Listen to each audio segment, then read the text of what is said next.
വഖഫ് ഭേദഗതി ബില്ലിന്മേൽ ലോക്സഭയിൽ ചർച്ച പുരോഗമിക്കുകയാണ്. കിരൺ റിജിജുവാണ് ബില്ല് അവതരിപ്പിച്ചത്. ബില്ല് അടിച്ചേൽപ്പിക്കാനാണ് കേന്ദ്രത്തിന്റെ ശ്രമമെന്ന് പ്രതിപക്ഷം വ്യക്തമാക്കി. സമൂഹത്തെ ഭിന്നിപ്പിക്കാനുള്ള ശ്രമമെന്നായിരുന്നു കെ രാധാകൃഷ്ണൻ എംപിയുടെ പ്രതികരണം. പാവപ്പെട്ടവർക്കോ കുട്ടികൾക്കോ വനിതകൾക്കോ വേണ്ടിയല്ല ഈ ബില്ല് കൊണ്ടുവന്നതെന്ന് ഈ ബില്ല് കൊണ്ടുവന്ന സർക്കാരിന് തന്നെ നല്ലപോലെ അറിയാം. നമ്മുടെ രാജ്യത്ത് മഹാഭൂരിപക്ഷത്തെയും ബാധിക്കുന്ന വിഷയങ്ങൾ അത് ശരിയായ രീതിയിൽ പരിഹരിക്കുന്നതിന് പകരം തെറ്റായ സമീപനത്തിലൂടെ നമ്മുടെ സമൂഹത്തെ ഭിന്നിപ്പിക്കാൻ വേണ്ടിയുള്ള വലിയ ശ്രമമാണ് ഗവൺമെൻറ്റിൻ്റെ ഭാഗത്തുനിന്നും ഓരോ ഘട്ടത്തിലും ഉണ്ടായിക്കൊണ്ടിരിക്കുന്നത്. മുസ്ലിം ജനവിഭാഗം നമ്മുടെ രാജ്യത്തിൻ്റെ ശത്രുക്കളാണ് എന്ന് മഹാഭൂരിപക്ഷം വരുന്ന ജനതയെക്കൊണ്ട് ചിന്തിപ്പിക്കണം. അങ്ങനെ വിഭജനം ഉണ്ടാക്കുക എന്നുള്ള ഒരു തന്ത്രം ഇതിൻ്റെ പിന്നിൽ ഒളിഞ്ഞിരിക്കുന്നുണ്ട് എന്നുള്ള ഒരു യാഥാർത്ഥ്യമാണ്. സിബി ഉണ്ട് ദില്ലിയിൽ നിന്ന് വാർത്തയുടെ വിശദാംശങ്ങൾ നൽകുന്നതിനായി. സിബി, ഇപ്പോഴും പുരോഗമിക്കുകയാണ് ചർച്ച എന്ന് മനസ്സിലാക്കാൻ സാധിക്കുന്നുണ്ട്. അവിടെ പ്രതിപക്ഷ ഭരണപക്ഷ ചെറിയ രീതിയിൽ വാഗ്വാദങ്ങളൊക്കെ നേരത്തെ നമ്മൾ കണ്ടതാണ്. അതിൽ രാധാകൃഷ്ണൻ എംപി സൂചിപ്പിച്ച ഒരു പ്രധാനപ്പെട്ട പോയിന്റാണ്, അതായത് മൗലിക അവകാശ ലംഘനം തന്നെയാണ് ഇവിടെ ഉണ്ടാകാൻ പോകുന്നത്. അതുപോലെ തന്നെ ബില്ല് ഭരണഘടനയെയും ലംഘിക്കുന്നു എന്നും അദ്ദേഹം പറയുന്ന ഒരു സാഹചര്യമുണ്ട്. പക്ഷേ ഏറ്റവും നമുക്ക് വിരോധാഭാസം എന്ന് തോന്നുന്ന ഒരു കാര്യം എന്ന് പറയുന്നത് സുരേഷ് ഗോപി എംപിയുടെ ആ ഒരു പ്രതികരണം തന്നെയാണ്. അതായത് നിയമസഭ പാസാക്കിയ പ്രമേയത്തിന്റെ സ്ഥാനം അത് അറബിക്കടലിലായിരിക്കും എന്നൊരു കാര്യം അദ്ദേഹം പറയുന്നു. അദ്ദേഹത്തിന്റെ ഈ സിനിമ ഡയലോഗൊക്കെ ഈ പാർലമെന്റ് വീണ്ടും ആവർത്തിക്കുന്ന ഒരു സാഹചര്യമൊക്കെയാണ് നമ്മൾ അവിടെ കണ്ടുകൊണ്ടിരിക്കുന്നത്. എങ്ങനെയാണ് ഇപ്പോൾ ഈ ചർച്ച പുരോഗമിക്കുന്നത്? ഭദ്ര, ഇപ്പോൾ 10 മണിക്കൂറിലധികമായി ഈ വഖഫ് ഭേദഗതി ബില്ലിന്മേലുള്ള ചർച്ച ഇപ്പോൾ പുരോഗമിച്ചുകൊണ്ടിരിക്കുകയാണ്.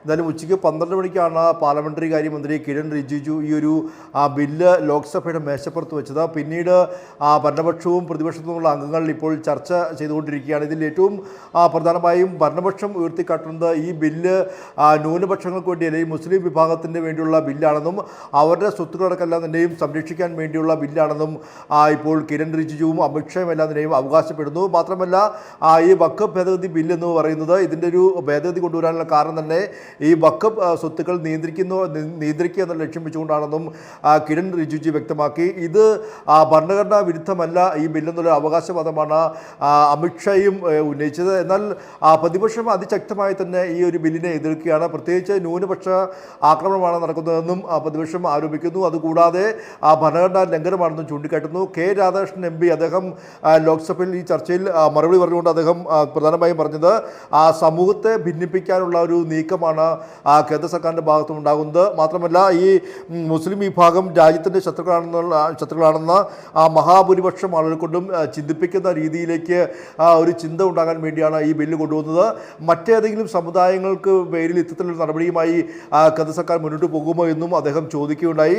അതുകൂടാതെ 1987 കേരളത്തിൽ നേരത്തെ ഈ ദേവസ്വം ബോർഡുമായി ബന്ധപ്പെട്ടുകൊണ്ട് അവിടെ ഉണ്ടായിരുന്ന ബോർഡുകളിൽ ഒരാളുടെ പേര് ഒരു ക്രിസ്ത്യൻ സമുദായത്തിൻ്റെ പേരാണെന്ന് തോന്നിപ്പിച്ചപ്പോൾ ആ ഒരു തെറ്റിദ്ധാരണ മൂലം ഒരു വലിയ കലാപം കേരളത്തിൽ ഉടലെടുത്ത സംഭവം കൂടി അദ്ദേഹം ചൂണ്ടിക്കാട്ടുകയും ചെയ്തു. ആ ഒരു സമയത്താണ് അതിൽ ക്ഷുഭിതനായ സുരേഷ് ഗോപി എം പി എഴുന്നേറ്റ് നിന്നുകൊണ്ട് ഈ ഒരു കേരള നിയമസഭ പാസ്സാക്കിയ പ്രമേയം അത് നാളെ രാജ്യസഭയിൽ ഈ ഒരു നിയമം പാസ്സാകുമ്പോൾ ഈ പ്രമേയം അറബിക്കടലിൽ പതിക്കുമെന്ന് അദ്ദേഹം ഇത്തരത്തിൽ ആക്രോശിച്ചുകൊണ്ട് പറയുന്ന ഒരു സാഹചര്യം കൂടി ഉണ്ടായി. എന്തായാലും ഈ ഒരു വിഷയവുമായി ബന്ധപ്പെട്ടുകൊണ്ട് ഭരണ പ്രതിപക്ഷ വാക്പോരും പല ഘട്ടങ്ങളിലും ഉണ്ടായി. അമിത്ഷായുടെ ഒരു ന്യൂനപക്ഷ ക്ഷേമം അല്ലെങ്കിൽ അത് 2025 ഏറ്റവും വലിയ തമാശ ആണെന്നായിരുന്നു ET മുഹമ്മദ് ബഷീറിൻ്റെ പരാമർശം. അതുകൂടാതെ മുനമ്പം വിഷയം ഉൾപ്പെടെ ചൂണ്ടിക്കാട്ടിക്കൊണ്ടാണ് കേന്ദ്രമന്ത്രി കൂടിയായ മലയാളി ജോർജ് കുര്യൻ സംസാരിച്ചത്. ഈ മുൻപത്തര ജനങ്ങളെ രക്ഷിക്കാൻ നരേന്ദ്രമോദി മാത്രമേ ഉള്ളൂ എന്നും അദ്ദേഹം ലോക്സഭയിൽ പറയുന്നതും കണ്ടു. എന്തായാലും ഈ ഒരു വഖഫ് ഭേദഗതി ബില്ലുമേലുള്ള ചർച്ച ഇപ്പോഴും പുരോഗമിച്ചുകൊണ്ടിരിക്കുകയാണ്. ഏകദേശം 10 മണിക്കൂർ പിന്നിട്ടിരിക്കുന്നു. ഇനിയും ഈ സഭാ നടപടി നീണ്ടു തന്നെ പോവുകയാണ്. പക്ഷേ ഇതിൽ ഏറ്റവും പ്രധാനപ്പെട്ട കാര്യം പ്രതിപക്ഷ നേതാവ് രാഹുൽ ഗാന്ധി ഈ ഒരു വിഷയവുമായി ബന്ധപ്പെട്ടുകൊണ്ട് സംസാരിച്ചിട്ടില്ല. അദ്ദേഹം വൈകിയാണ് സഭയിലെത്തിയത്. അതുമാത്രമല്ല, ഈ മുസ്ലിം വിഭാഗത്തിന് വേണ്ടി ഒരു ചർച്ചയിൽ പങ്കെടുക്കാൻ പോലും പ്രതിപക്ഷ നേതാവ് തയ്യാറായില്ല എന്നുള്ളതും കോൺഗ്രസിന് ഒരു ഇട്ടുതാപ്പ് തുറന്നു കാട്ടുന്ന ഒരു സംഭവം കൂടിയാണ്. ഭദ്ര. ശരി സിബി. വഖഫ് ഭേദഗതി ബില്ലിന്മേൽ ലോക്സഭയിൽ ചർച്ച പുരോഗമിക്കുന്നു. 12 മണിയോടുകൂടിയാണ് ചർച്ച ആരംഭിച്ചത്. ഇതുവരെ ചർച്ച അവസാനിച്ചിട്ടില്ല എന്ന് മനസ്സിലാക്കുന്നു. കിരൺ റിജിജു ആണ് ബില്ല് അവതരിപ്പിച്ചത്. ബില്ല് അടിച്ചേൽപ്പിക്കാനാണ് കേന്ദ്ര ശ്രമമെന്ന് പ്രതിപക്ഷം വ്യക്തമാക്കുന്നുണ്ട്. ഒപ്പം സമൂഹത്തെ ഭിന്നിപ്പിക്കാനുള്ള ശ്രമമാണ് കേന്ദ്രത്തിൻ്റെതെന്ന് കെ രാധാകൃഷ്ണൻ MP പറയുന്നുണ്ട്.